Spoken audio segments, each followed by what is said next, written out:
त्याची बोट बघून माझं डोळं पाहणं आलं बरं का. खरंच माणूस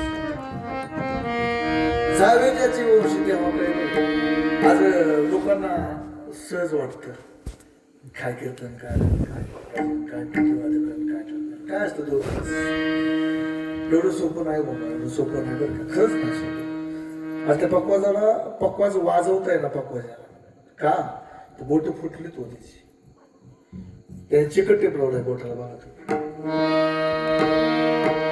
लोकांना किमती कळत नाही तो किमती कळत म्हणजे पैशाची किंमत करा असं म्हणत नाही पण हे भक्ती ते कठीण भक्ती करायची पण शिळावरील पोळी बरं का निवडे तो बळी विरळा शिळ एवढं सोपं नाही बरं का. आज पेटी वादक नेत्रे महाराजांचे इतकं स्वर मस्त त्यांनी काढले इथपर्यंत त्यांना पोहोचण्यासाठी किती अठ्ठास करावा लागला असेल याचा कधी विचार केला. सोपी गोष्ट नाही महाराज खरंच सोपी गोष्ट नाही. परमार्थ वाटतो तितका सोपा नाही याचा अर्थ असा की तो परमार्थ करायचा नाही असंही नाही. अगदी तुम्ही 2 वर्षाच्या विहिरीमध्ये मुलाला पोहता येत नसतं सुरुवातीला पोहायला शिकवताना पण एकदा का त्याला शिकवलं ना पोहायला चांगलं तर ते भव्य अशा मोठ्या समुद्रात जाऊन पोहतं पण त्याला अगोदर कसरत घ्यावी लागते कष्ट घ्यावं लागतं मुद्दाम त्यांना वाजवायला लावलं एवढं सोपी चालली होती हे वाजवायला पण तरी सुद्धा त्यांनी कडेपर्यंत एक व्यवस्थित वाजवली आनंद वाटतो. म्हणून या मृत्यू लोकावरती संत महात्मे अवतरले येतात फक्त आपला उद्धार करण्यासाठी. चला आज या ठिकाणी अभंग घ्यायचा म्हणून फक्त मी घेतला बरं का पण आजचा दिवस कशाचा आहे हिंदू नववर्ष गुढीपाडवा आणि माझं एक तत्व आहे आम्ही पती पत्नी दोघंही कीर्तन करतो पण एक आहे ज्या विषयावरती कीर्तन आहे त्याच विषयावरती बोलायचं नाहीतर वाढदिवसाचं कीर्तन असावं आणि ह्याने घ्यावा अभंग कीर्तन करणे शेवट तो भाला माझा बहु गोड झाला चालेल का समय नकळे वेडगळ म्हणून ऐकणाऱ्याची संख्या किती हे सुद्धा बघत नाही. 4 टाळकरी असू द्या 2च ऐकणारे असू द्या तेच माझं कीर्तन होणार 1000 श्रवण करणारे समाज असू द्या तरी तेच कीर्तन होणार कारण आपल्याला कीर्तन कशासाठी करायचे आपल्यासाठी करायचे.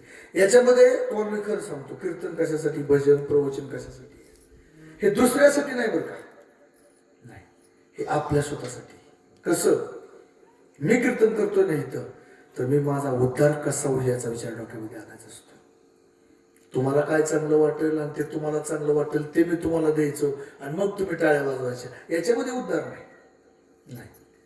पक्वाजाने विचार केला पाहिजे की पक्वाज वाजवत असताना माझा कसा उद्धार होईल. पेटीवादकाने विचार केला पाहिजे माझा कसा उद्धार होईल. विनेकराने विचार केला पाहिजे माझा कसा उद्धार होईल. आपुली आपण करा स्वतःचे स्वतः सोडून करून घ्यायची. पण आजकाल असं झालंय महाराज कीर्तनामध्ये विनोद असला ना काय कीर्तन करावं तर रात्री बस काय त्याने हसवलं आणि कधी कधी काय त्याने रडवलं आणि याच्यासाठी कीर्तन आहे का.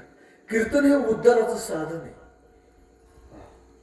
इथं आपलं फक्त एकच होतं आपल्याला विनोद केला किंवा कीर्तनकार चांगला कधी ओळखायचा. समजा 9 ते 11 कीर्तन आहे त्याने 9:45 कीर्तन कर संपवलं कीर्तन वा मस्त कीर्तन कर कदाचित 11 वाजून 5 मिनिट झालेलं नाही तुम्ही त्याला बोललो होतं मागणी 11ला जे विठून व्हायला पाहिजे 5 मिनिटं वरती गेले इथपर्यंत माझा हिशोब आहे. आणि विनोद पाहिजे देवाचे चरित्र नाठवे सर्वदा विनोदाची कथा गोड वाटे पण तो विनोद करून हसून उद्धार होईल का. विनोद असावा मिठापुरता आणखी मिठापुरता मी सुद्धा विनोद करतो कीर्तनामध्ये नाहीच नाही पण मिठापुरता विनोद असावा पण बाकीचं सगळं असावं ते आपलं आयुष्याचा उद्धार कसा होईल याच्यासाठी असावं. चला आज या ठिकाणी गुढीपाडवा आहे तर आज गुढीपाडवा या विषयावर कीर्तन केलं पाहिजे आणि माझं तत्व आहे मी ज्या विषयावर असेल त्याच विषयावरती बोलतो. आणि माझ्या पत्नीला सुद्धा सांगितलेलं आहे कीर्तन ज्याच्यासाठी आता गोकुळाष्टमी आहे ना तर तिथं श्रीकृष्ण भगवान परमात्म्याशिवाय विषय झाला नाही पाहिजे. रामनवमी आहे ना रामनवमीचं चिंतन झालं पाहिजे. नरसिंह अवतार त्याचं चिंतन झालं पाहिजे. महाशिवरात्री भगवान शिवाचं वर्णन झालं पाहिजे. पण काय कमी प्रत्येक देवाचं वर्णन किती अहो आयुष्यभर जरी सांगत बसलं आयुष्यभर तरी कोपरा सुद्धा होणार नाही, नगभर सुद्धा. समुद्रातून एक वाटी पाणी काढावं तेवढं सुद्धा म्हणजे आपल्या ज्याने होणार नाही, आयुष्य गेलं कळलं तरी. इतकं वर्णन येतं संत महात्म्याचं असू द्या किंवा देवादिकांचं असू द्या. चला आज गुढीपाडवा. पण कशासाठी गुढीपाडवा करायचा, एवढा अट्टास कशासाठी? आज तुम्ही पालखी मिरवणूक झाली असेल, या ठिकाणी महाप्रसाद झाला, आणि विशेष वाटतं महाराज बरोबर तुम्ही टायमिंग सुद्धा 10 ते 12चं घेतलंय. का तर उद्याचा दिवस बी त्यात येतोय, आजचा बी दिवस त्यात येतोय. हा महत्वाचा विषय येतो. आता बऱ्याच जणांना वाटलं, त्याकडनं वाटलं म्हणजे 10 ते 12 टायमिंग कसं काय इतकं उशिरा? अरे म्हणलं श्रीकृष्ण जन्म किती वाजता आहे बघा ना, 10 ते 12च आहे ना. तसं आता समजून चालू बोलत 5 मिनिटं उशीर नव्हतं. आता कीर्तन 7 ते 9 असं वाटायला लागलंय आता. आणि खरं टायमिंग झालंय महाराज ते, बरं का? नाही असं नाही का, की आता आम्हाला सांगायचं म्हटलं कधी कधी 300-400 किलोमीटर जावं लागतं. मग तिथं जर 9 ते 11 कीर्तन करायचं, तिथं आता 12 तर सहज वाजतात. मग 12ला हालून जर 300 किलोमीटर प्रवास करायचा, इथं तर काय हातात खरंच घ्यावं लागणार ना झाड करायला. झोपायला टायमिंग राहतच नाही ना. म्हणून 7 ते 9 कीर्तनाची वेळ चांगली वाटते. पण चला असू द्या, आपण शेतकरी वर्ग, आपल्याला 8 वाजेपर्यंत धारापाणीच घरीच उद्योग असतो. मग तिथून पुढे टायमिंग 9 वाजा किती वेळ आहे असं होतं ना. चला असू द्या. गुढीपाडवा कुणी चालू केला आणि का साजरा करायचा याची काही कारण आहेत. आपली थोडी कारणं बघू, जास्त वेळ तुमचा घेणार नाही. म्हणून एक उपरिचर नावाचा एक राजा, बरोबर, उपरिचर नावाचा राजा आहे, प्रजादक्ष राजा आहे, प्रजेचं हित जोपासणारा राजा आहे. पण कधी कधी तो जंगलामध्ये जायचा, हिंस्र प्राण्यांची शिकार करायचा. असंच कालक्रमण करत असताना एक दिवस त्या उपरीच्या राजाला असं वाटलं की आपण भगवंताची तपश्चर्या केलीच पाहिजे, तपश्चर्या केली पाहिजे. मग तो तपश्चर्याला बसला. मग तपश्चर्याला बसला असल्यानंतर इतकी तपश्चर्या केली की इंद्रदेव घाबरायला लागले. ब्रह्मदेवाच्या एका दिवसात किती इंद्र कार्य बदलतात? ब्रह्मदेवाच्या एका दिवसामध्ये किती इंद्राच्या गाद्या बदलल्या जातात? 14 इंद्र बदलतात. असू दे. आता ब्रह्मदेवाचं आयुष्य किती, त्याच्या पुढं आपलं आयुष्य किती. पण एक सांगून जाईल, मग पुण्याची पावटी सरे, सेवेची इंद्रपणाची उठी उतरे, येऊ लागती माघारे मृत्यू लोक. म्हणजे इंद्रपद सुद्धा जात, ब्रह्मादिक पदे दुःखाची शिराई, ते दुश्चित जणी जडू देशी, असं तुकोबराय म्हणतात. का म्हणतात तर तुका म्हणे त्याचे कळले आम्हा वर्म. आम्हाला त्याचं वर्म माहिती की पद सगळी जाणार आहेत. इंद्र घाबरायला लागला. अरे म्हणलं त्या उपरीच्या राजाने जर एवढं तपश्चर्या जर केली तर आपल्या पदाला धोका आहे. मग काही देवदेवतांना घेतलं आणि तो उपरीच्या राजाकडे गेला. त्या तपश्चर्यातून जागं केलं आणि सांगितलं, राजासाहेब तुम्ही एवढं चांगलं राज्य चालवत आहात, मग तपश्चर्या कशाला करताय?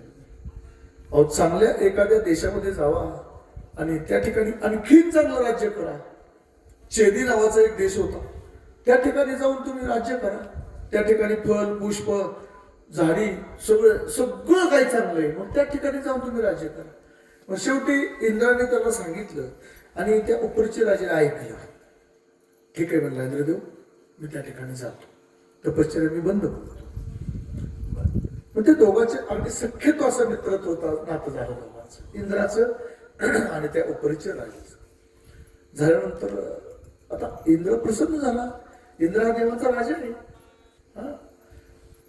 मग म्हणजे तुला काय देऊ? उपरीच्या राजाने सांगितलं, तुला जे काय मला द्यायचं ते देऊ शकतोस. नाही असं नाही. मग त्याला एक विमान दिलं, आणि ते सांगितलं की हे विमान कितीही उंचीवरती जाऊ शकतं आणि कायमस्वरूपी तुझ्यासाठीच विमान आहे. दुसरं काय दिलं? आणखी हार दिला, हार. पण तो हार कसा होता? आता कीर्तन करायच्या गळ्यात घातला तर कीर्तन होईपर्यंत वाळून जाणार असला होता का? नाही. तो हार असा होता की त्याच्यामध्ये जी फुलं होती ती कधीच कोमेजली जात नव्हती, कधीच. प्रफुल्लित असा राहायचा, प्रफुल्लित. आणि मग तो हार दिला. आणि तिसरं एक दिलं, ती एक काठी दिली. बांबू काठी दिली आणि काठी दिल्यानंतर सांगितलं की जर वैराने आक्रमण काही केलं तरी त्याच्यासाठी सुद्धा तुला ही काठी उपयोगी येईल आणि गळ्यामध्ये जो हार आहे त्याच्यावरती जरी कुठलं शस्त्र टाकलं तरी तुझ्यापर्यंत ते पोहोचणार नाही का. तो गळ्यातला हारही तितक्याच मोलाचा होता आणि ती काठी त्याला दिली आणि मग तो काठी घेऊन आला. इंद्र देवता निघून गेले आणि गेल्यानंतर मग याने ती काठी घरी आणली आणि घरी आणल्यानंतर सगळ्या राजांना बोलवलं आणि प्रत्येक राजांना सांगितलं किंवा समाजालाही आपल्या गावातल्या सगळ्या लोकांना त्याने बोलवलं आणि सांगितलं की इंद्रदेवाने ही काठी मला दिलेली. पुढे सांगितलेली ही जर काठी आपल्या दारामध्ये रोवली त्याची पूजा वगैरे चांगली केली आणि गुढी म्हणून जर त्याचा वापर केला तर ज्याने ज्याने आपल्या दारामध्ये ही गुढी उभारली जाईल त्याच्या आयुष्यामध्ये सुख समृद्धी शांतता या सगळ्या गोष्टी त्याला मिळतील. आणि दुसऱ्या दिवशी सकाळी त्या उपरिचय राजाने तीच काठी दारात रोवली आणि गुढी म्हणून उभा केली आणि तो दिवस म्हणजे चैत्र शुद्ध प्रतिपदेचा दिवस होता आणि तेव्हापासून ही गुढी उभा केली जाते.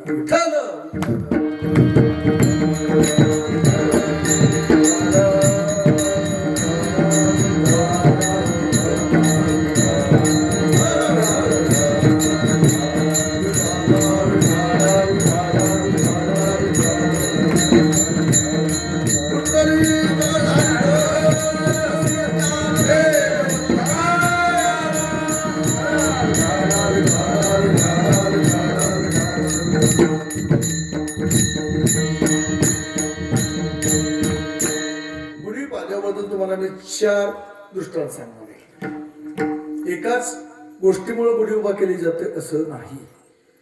पाठीमाग शक हे राज्य करत होते.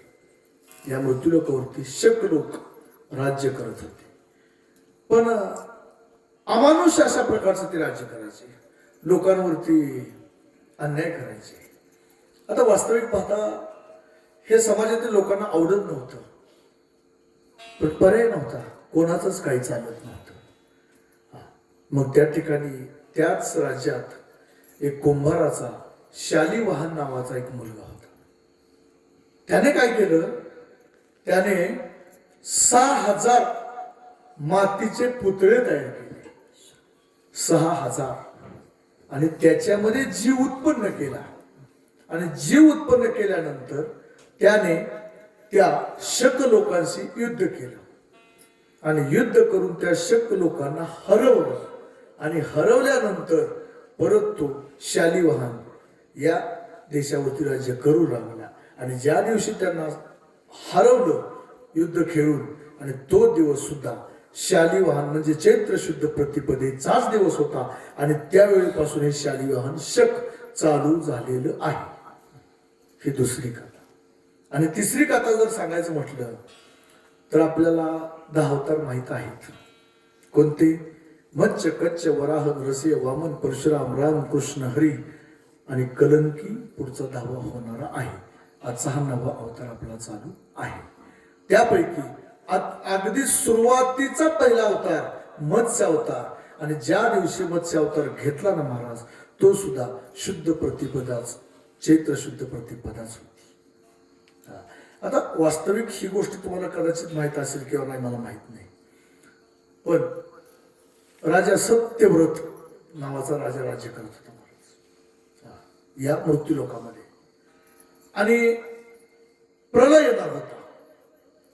आता प्रलय येताना काय काय घटना घडतात, किती सूर्य एकत्र येतात, अग्नी किती प्रज्वलित होतो, पाणी किती दिवस या मृत्यू लोकावरती होतं, किती राहतं, हे सगळं सांगण्यासाठी माझ्याकडे वेळ नाही.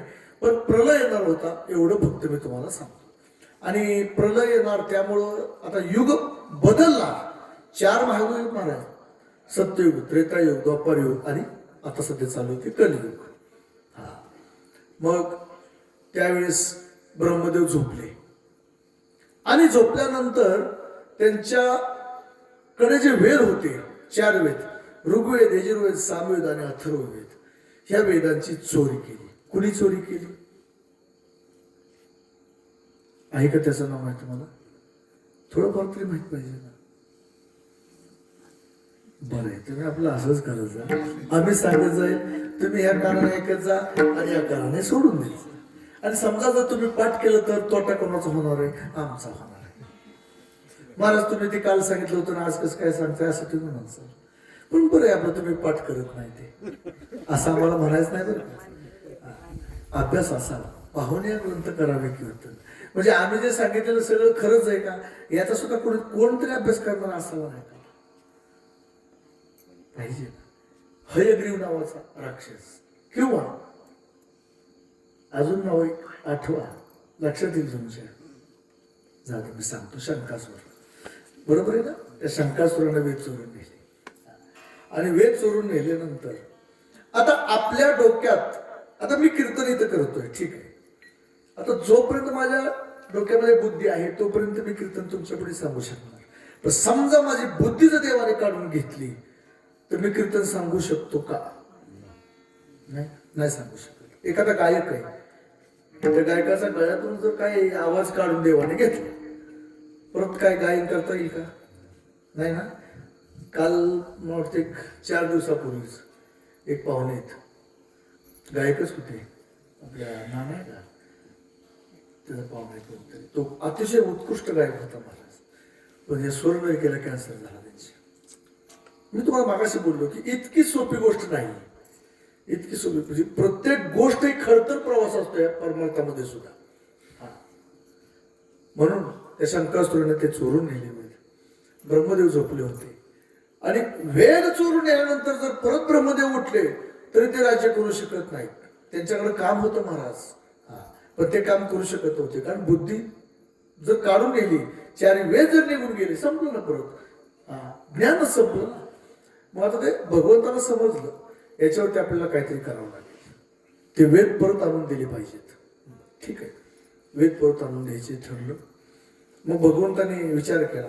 आता शंकासुराने वेद चोरले आणि तो कुठे जाऊन बसला परत? महाराज बोला की थोडस, काय नाही, आपण बोलत बोलत कीर्तन करायचं. शंकासुराने वेद नेले आणि कुठे जाऊन बसला तो?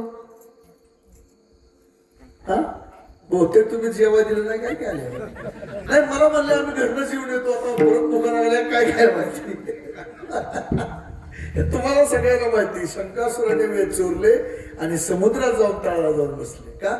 मी कुणाला सापडू नये म्हणून. हे थितिमितीचे कीर्तन करणं एवढं सोपं नसतं. बाकीचे वर्षाचं कीर्तन करणं काय कोणी येडा गबाळ करत, पण थितिमितीचे कीर्तन करणारा कीर्तन करत असतात ना. ते एका ठिकाणी असंच झालं महाराज, ह्याचं कीर्तन होतं गोकुळाष्टमीचं. आता कुठं होतंय काय सांगणार नाही मी. आणि गोकुळाष्टमीचं कीर्तन होतं. आता गोकुळाष्टमीचं कीर्तन 10 ते 12 सकाळी असतं, बरोबर का? होय का चूक आहे? हा, असं श्रोते असतात बरोबर आहे म्हणाला, असं नाही. म्हणजे संध्याकाळी कीर्तन होतं 10 ते 12. आता 11:45 वाजता आले आणि 11:45 वाजता आल्यानंतर तोपर्यंत काही कृष्ण लिलेचं किंवा कृष्ण जन्माचं काय त्यांनी सांगितलं नाही कीर्तनकाराने. आणि मग खाल्ला एक जण उठला, थोडा हुशार होता, तो उठला, म्हणला कानापाशी गेला महाराज, म्हणला महाराज अहो आज गोकुळाष्टमी, म्हणला आज गोकुळाष्टमीचं काहीतरी सांगा की. तू म्हणला मला कुठं कीर्तन तारीख देताना सांगितलं गोकुळाष्टमीचं कीर्तन. अरे पण भाद्रा, आता जर गोकुळाष्टमीचं कीर्तन सांगावं लागेल का? ती रामनवमीचं कीर्तन घेतलं तर मग त्यात तू विचारायचं काम होतं ना की बाबा आज रामनवमी, मग रामनवमीचं कीर्तन आहे का श्राद्धाचं कीर्तन? विचारायला पाहिजे होतं ना. रात्रीचं 10 ते 12 काय कीर्तन श्राद्धाच असतं का? मग म्हणून थितिमितीचे कीर्तन करणं सोपी गोष्ट नसते. सोपं नाही महाराज, श्राद्धाचे कीर्तन कोणी करू शकतो. चला बघा. आणि मग ते वेद चोरून नेले, सगळं झालं. मग आता भगवंताने विचार केला तर काय करायचं. चला म्हणजे आता आपल्याला ते अन्न आपलं काम आहे आणि अन्न आपलं काम झाल्यानंतर मग ते मृत्यूलोकावरती भगवंताने यायचं ठरवलं. मग त्यावेळेस राजा सत्यव्रत म्हणून एक राजा होता आणि त्या राजाचा नेम होता की तो सकाळी उठल्यानंतर नदीमध्ये जायचं आणि तो अर्घ द्यायचा सूर्याला. आणि सूर्याला अर्घ दिल्यानंतर मग दिनचर्या चालू व्हायची. मग दिनचर्या चालू व्हायची. पण एक दिवस असं घडलं की तो अर्घ देतोय, ओंजळीमध्ये पाणी घेतलंय आणि त्या नदीमध्ये सोडतोय आणि शेवट 3ऱ्या वेळेस पाणी असं घेतलं आणि सोडणार तेवढ्यात आवाज आला, मला वाचवा, मला वाचवा, मला वाचवा. तर राजाने विचारलं काय आपल्याला कोण येतं, कोण दिसत तर नाही जवळ, मला वाचवा, मला वाचवा असं कोण म्हणतंय. मग त्याने इकडे तिकडे पाहिलं पण काय दिसलंच नाही. आणि मग हाताकडे पाहतोय ओंजळीत, तर एक लहान मासा आणि तो मासा बोलू लागला की राजेसाहेब तुम्ही मला वाचवा. मग राजा म्हणला अरे का, पण पाण्यामध्ये तुझं स्थान पाण्यामध्ये ना. हो ना, पण मला मी जर तिथं राहिलो पाण्यामध्ये तर घटना अशी घडेल की मोठे मासे मला खातात, म्हणजे मी जगू शकत नाही, इथं मी जगू शकत नाही. मग ह्या राजाला थोडासा अभिमान आला होता. सत्यव्रत त्याचं नाव होतं, पण त्याला थोडासा अभिमान होता. आणि मी तुम्हाला खात्रीनं सांगतो, भक्त कितीही मोठा असू द्या, कितीही मोठा भक्त असू द्या, पण जर त्या भक्ताला थोडा जरी अभिमान झाला तरी तो देवाला सहन होत नाही. अगदी तिळा एवढा जरी अभिमान भक्ताला झाला तर तो देवाला वाटतो. केवढा वाटतो? मेरुतो समान भारत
पण मेरू तो समान भार देवा. म्हणजे तिला एवढा जरी आपल्याला अभिमान झाला तर तो भगवंताला मेरू म्हणजे पर्वता एवढा अभिमान वाटतो.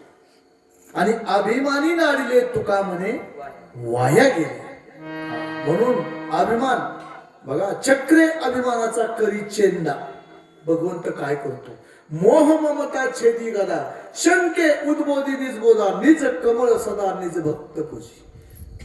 तो भगवंत भक्ताला झालेला अभिमान त्याला सहन होत नाही. म्हणून त्या राजाला अभिमान झालेला होता, तो देवाला सहन नाही झाला. मग त्याने सांगितलं ठीक आहे, म्हटले काम कर, तो मासा बोलतोय की मला वाचवा. मग त्या राजाने काय केलं, आपला कमंडलू जवळ होता, त्या कमंडलू मध्ये ते मासा त्याच्यामध्ये टाकला. आता मासा त्याच्यामध्ये टाकल्यानंतर तो माझ्याला बोलला ठीक आहे, म्हणला तू एवढा छोटाच आहे ना, तर याच्यामध्ये तू बसशील नाही असं नाही, आणि तू कदाचित माझा महाल पाहिलेला नाही, माझा महाल खूप मोठा आहे. त्याचा महाल खरंच मोठा होता, पण अभिमानाने त्याने सांगितलं की माझा अभिमान, म्हणजे तू काही कधी पाहिलाच नाही. त्या माशाला बोलतोय राजा की तुला महाल वगैरे काही कल्पना आहे तेव्हा, पण तू माझा महाल आता दाखवतो चल. हा महाल. मग कमंडल मध्ये घेतलं आणि तो आपल्या महालामध्ये राजा गेला. आणि राजा गेल्यानंतर कमंडलू टेकवला आणि आपलं जाऊन निवांत झोप घेतली थोडक्यात. आणि झोप घेऊन तो बाहेर आला तोपर्यंत तिथून आवाज यायला लागला की राजा माझा दम घुटमळतोय, मला यातून बाहेर काढा. अरे मला 1 तास 1.5 तास तर झालं, एवढं म्हणजे मासोळी एवढी छोटीशी माझ्या कमंडलमध्ये सहज बसत होती. आला तिथे बघतोय तर ते कमंडलातून त्याचं डोकं बाहेर येते का काय असं वाटायला लागलं. एवढं म्हणजे मासा मोठा झाला. मग तो राजा आश्चर्यचकित झाला. मग त्याने लगेच प्रधानाला सांगितलं अरे जरा मोठं भांडे घेऊन या एखादं. हा, त्या माशाला मोठ्या भांड्यामध्ये ठेवा. आणि मग मोठं भांडं आणलं, त्याच्यामध्ये पाणी गच्च भरलं आणि गच्च भरल्यानंतर परत तो मासा त्याच्यामध्ये सोडला. आणि मासा त्यातून सोडून राजा थोडासा बाजूला गेला की पाठीमागून आवाज आला की राजा अरे माझा दम घुटमळतोय, माझा दम घुटमळतोय. राजा परत आला, अरे 5 मिनिटं झालं म्हणला, एवढा मासा होता तो, एवढा मासा झाला. चमत्कार वाटायला त्याला, पण काही कळ ना काय करावं ते. मग तो मासा म्हणला अरे माझा दम घुटमळतोय. आता भली मोठी टाकी परत होती, त्या टाकीमध्ये माशाला नेऊन सोडलं. आता कसं सोडलंय मला माहिती आहे, पण ते ग्रंथातलं मी सांगतोय बरं का, माझ्या पदार्थ नाही. पाहून या ग्रंथ करावी कीर्तन. मग टाकीमध्ये टाकला की तिथंही तो मासा मोठा झाला. राजा आश्चर्यचकित झाला. मग त्याने सांगितलं, अरे तर माझा दम उठमळतोय, मग आता एखाद्या नदीतच नेऊन टाकू म्हणले. मग त्या माशाला नदीमध्ये नेलं, नदीमध्ये टाकलं. आणि नदीमध्ये टाकल्यानंतर तो मासा बोलतोय त्या राजाला की तुम्ही मला इथं सोडलं, पण माझ्यापेक्षा मोठे मासे येतील कदाचित, आणि ते मला खातीलच. अजून सुद्धा मला भीती वाटते, तुम्ही इथून जाऊ नका. मग राजा तिथंच बसलाय, बघतो ते नदीचं पात्रच त्या माशाने अडवलं. एवढा मोठा मासा झाला. अरे बापरे म्हणलं, काय काय कळणच म्हणलं काय. मग त्या माशाला आता काय करायचं. शेवटी सगळ्यात मोठं काय असतं, समुद्र. मग त्याला समुद्रामध्ये त्या माशाला नेलं. आणि मग राजा तिथंच उभा राहिला. आणि मग माशाकडे त्याने बघितलं. म्हणला, तुम्ही मासा 100%च नाही, तुम्ही खात्रीशीर नारायणच आहात आणि मला तुम्ही दर्शनच द्यावं लागेल. त्यावेळेस त्याने जाणलं की तो मासा नाही, तर तो कोण आहे, भगवान परमात्मा नारायण आहे. आणि मग त्या नारायण भगवान परमात्म्याने त्या राजाला दर्शन दिलं. म्हणजे तुला आज माझी ओळख पटली. पण एवढ्यावरती थांबत नाही. पुढं आपल्याला गुढीपाडवा का करावा लागतो त्याचं चिंतन तुम्हाला सांगतो मी. तिसरं कारण तुम्हाला सांगतो आहे. आणि मग त्याने सांगितलं, हे बघ, आजपासून इथून पुढं 7 दिवसात या मृत्यूलोकावरती प्रलय येणार आहे, प्रलय. आणि त्या प्रलयामध्ये या मृत्यूलोकात काहीच राहणार नाही. पण तुझी जबाबदारी की पुन्हा सृष्टी निर्माण होण्यासाठी काही जीवजंतू राहावेच लागतील आणि त्यांचा सांभाळ करावा लागेल. आणि ते काम त्या सत्यव्रत राजाकडे दिलं. कुणी, त्या भगवान नारायणाने. आणि सांगितलं की ज्यावेळेस प्रलय येईल त्यावेळेस तू एक काम कर. काय, एक मोठा डोंगर आहे, थोडक्यात पर्वत आहे, त्या पर्वताजवळ जाऊन थांब. त्या राजाला सांगितलं. आणि पर्वतावरती गेल्यानंतर त्याच ठिकाणी तुला एक करायचंय की 7व्या दिवशी प्रलय येणार आहे ना, तर 7 दिवसाच्या अगोदर ते सप्तऋषी त्यांना तुला बोलावं लागेल. आणि काही जीवजंतू, त्या सगळ्यांना घेऊन तू एका पर्वतावरती जाऊन थांब. आणि ज्यावेळेस प्रलय येईल त्यावेळेस अचानक एक नाव तुझ्या समोर येईल आणि त्या नावेमध्ये तू बसायचं. पण नाव डगमगणार आहे, मग त्याच्यासाठी तुला वासुकी, त्याचा आधार घ्यावा लागेल. आणि मग तेवढं केल्यानंतर मग काय ते मी सांगतो म्हणजे. आणि परत ते नारायण त्या माशाला सिंग फुटलं, एक सिंग. आणि सिंग फुटल्यानंतर ज्यावेळेस प्रलय झाला त्या सिंगाला ते वासुकी सर्प होता, त्याचं एक बाजू त्या साईडला बांधली आणि एक बाजू त्या नावाला बांधली. आणि मग नाव सगळी स्थिर झाली. आणि स्थिर झाल्यानंतर भगवंताने त्यांना पुढं युग कसं निर्माण होईल, कसं करायचं याचं सगळं ज्ञान दिलं. आणि तिथून परत भगवंताने समुद्रामध्ये जाऊन त्या शंकासुराला मारलं आणि ते वेद आणले आणि ते आहे तसे ब्रह्मदेवाकडे दिले. आणि तोच मत्स्य अवतार ज्या दिवशी झाला तोच दिवस म्हणजेच चैत्र शुद्ध प्रतिपदा, म्हणून त्या दिवशी गुढी उभारायची असते.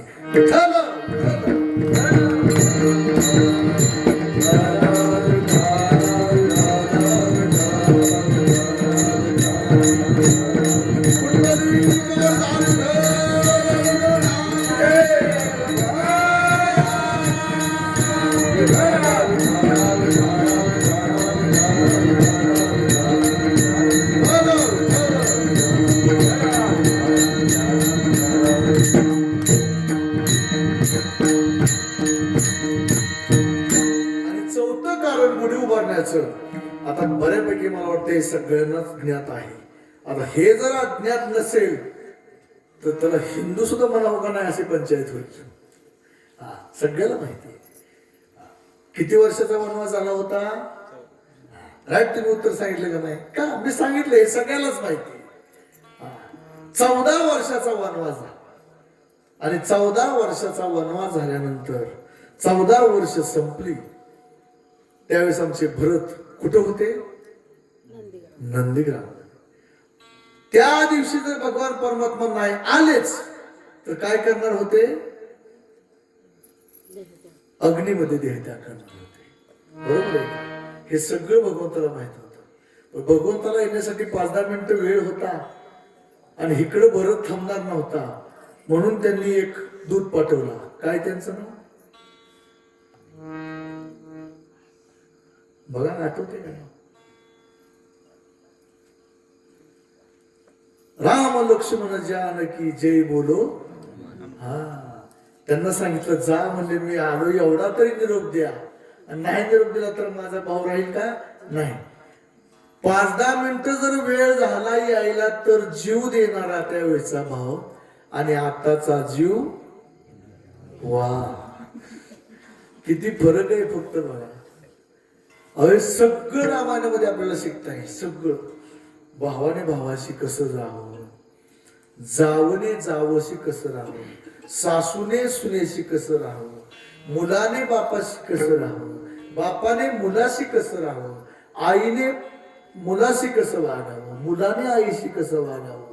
याच्यासाठी फक्त आपल्याला एकच महत्वाचं, ते म्हणजे रामायण. जम्बूद्वीपे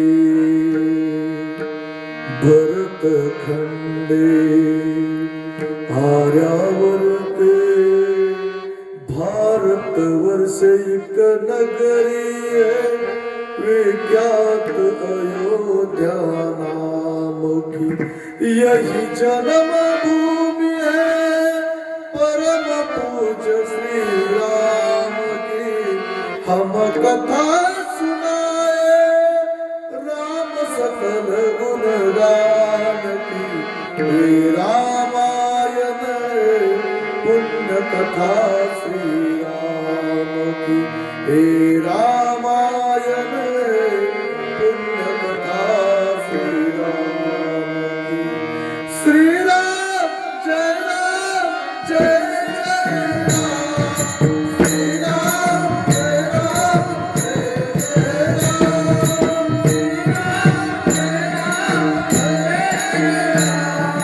श्री राम जय राम जय जय राम. श्री राम जय राम जय जय राम. श्री राम जय राम जय जय राम. श्री राम जय राम जय जय राम.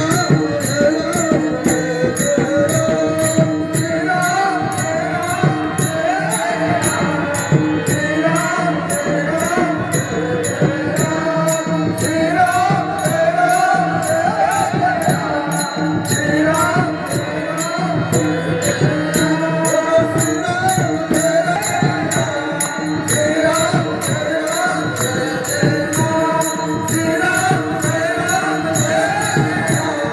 श्री राम जय राम जय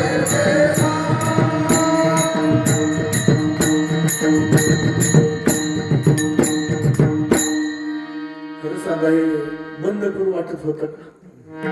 नाही बंद करू वाटत. काय हो? अहो, देवापेक्षा देवाचं नाव श्रेष्ठ आहे. आणि सगळ्यात गोड काय आहे तर अमृत आहे. आणि त्या अमृतापेक्षा सुद्धा गोड काय आहे तर ते भगवंताचं नाव आहे. अमृताहुनी गोड, अमृताहुनी गोड नाम तुझे देवा, नाम तुझे देवा. अमृतापेक्षा सुद्धा गोड काय तर ते भगवंताचं नाव आहे. गोड तुझे रूप, गोड तुझे नाम. गोड असं भगवंताचं नामस्मरण आहे महाराज. आणि ते नामस्मरण घेऊ वाटतं. आणि चला, विषय लांबत नाही नाही मला. आणि तेच भगवान परमात्मा ज्यावेळेस 14 वर्षाचा वनवास संपून अयोध्येमध्ये आले आणि अयोध्येत आल्यानंतर तो दिवस कोणता होता तर चैत्र शुद्ध प्रतिपदेचा. आणि त्याच दिवशी अख्ख्या गावामध्ये घोड्या उभारल्या होत्या. आणि गुढी उभारणे म्हणजे हे आनंदाचं प्रतीक, जिंकलेल्याचं प्रतीक, हे सगळं मंगलमय असं असतं. थोडक्यात उदाहरण, भगवान परमात्मा श्रीकृष्णाचा जन्म झाला कुठं? सुरुवातीला मथुरेचा, पण नंतर गोकुळात आणलं. आणि गोकुळात आणल्यानंतर ज्यावेळेस भगवान परमात्मा जन्माला आला असं सगळ्याला वाटलं आणि आनंद झाला. आणि त्या आनंदाच्या भरात कसं झालं? गुढ्यात राहिले, करती कथा गाती गाणे.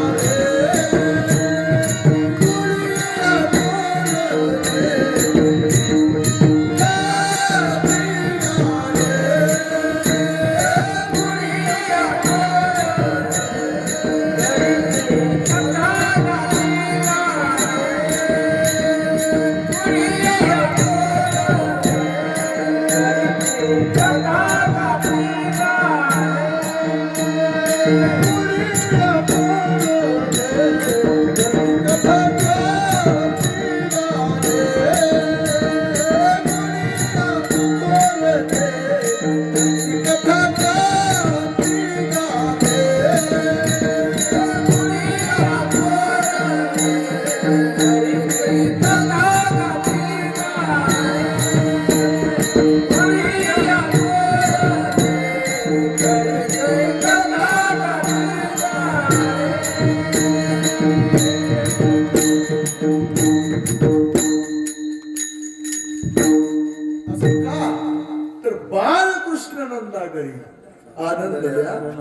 नर नारी गोकुळच्या सुखा अंत पार नाही.